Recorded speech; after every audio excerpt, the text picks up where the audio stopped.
U.S. Treasury Secretary Timothy Geithner is calling for new rules to clamp down on dealers in the freewheeling markets for derivatives, the complex investments that helped create a global economic crisis. These problems in derivatives were not the sole or the principal cause of the crisis, but they made the crisis more damaging, and they need to be addressed as part of comprehensive reform.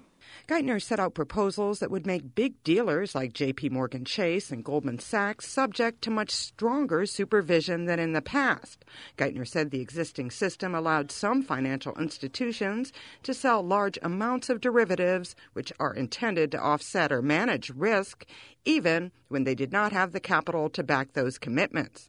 In testimony before Congress, Geithner raised concerns about reform fatigue. It's the typical pattern of the past. As the crisis starts to recede, the impetus to reform tends to fade in the face of the complexity of the task and opposition by the economic and institutional interests that are affected.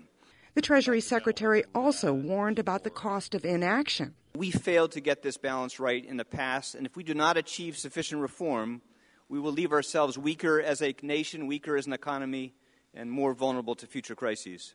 The $450 trillion derivatives market includes credit default swaps, the financial instrument that nearly toppled insurer AIG and prompted a massive government bailout.